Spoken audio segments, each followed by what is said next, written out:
Good morning, I'm Stewart Dalby, the energy correspondent for Mirador Television. I'm also the editor and publisher of greenbarrel.com, which is a platform trying to encourage the investment into renewable energy.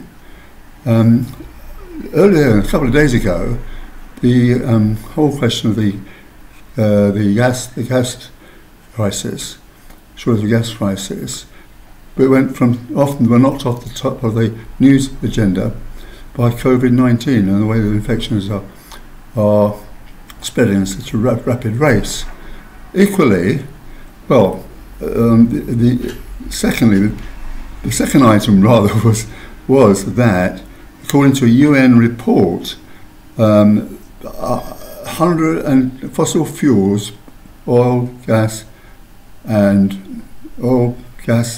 coal are going to increase by more than 110% in the next few years.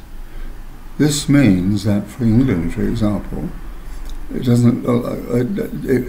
means that we're probably going to have them to meet the energy mix, because wind power in the UK almost came to a halt in the summer months, and in September there was zero station power from offshore wind.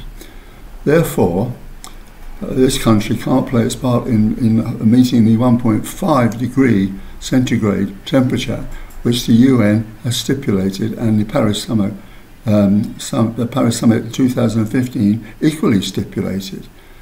Apart from that, how do we actually feel in the short term the demand being met? Well, it can't be gas, because gas is very expensive and it has very, very little storage. So, Mr. Boris, in his wisdom, decided he would go and speak to coal utilities, coal mines and coal power stations, because coal was meant to be phased out by 2022, but it's still with us.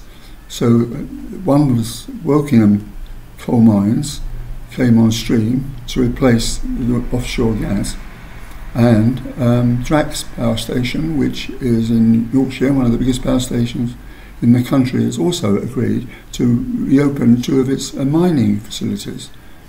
So we are going to have to live with fossil fuels, I fear. The whole problem, and it is a wake call that you know how dependent we are on renewable energy. And the real problem at the base of it all is storage. You can't store wind power and you can't store solar power in any amount. You can store it for a way or two, but you can't do it for, say, 2 weeks. There are fantastic steps being made in battery technologies, but not enough, if you see what I mean. We're not there yet.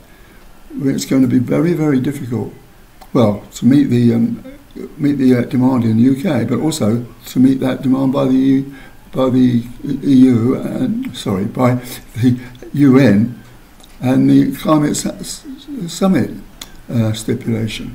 In fact, it's almost impossible, I would have thought. I am counterintuitive, and I hope I'm wrong. Okay, thank you. Enjoy the rest of your day.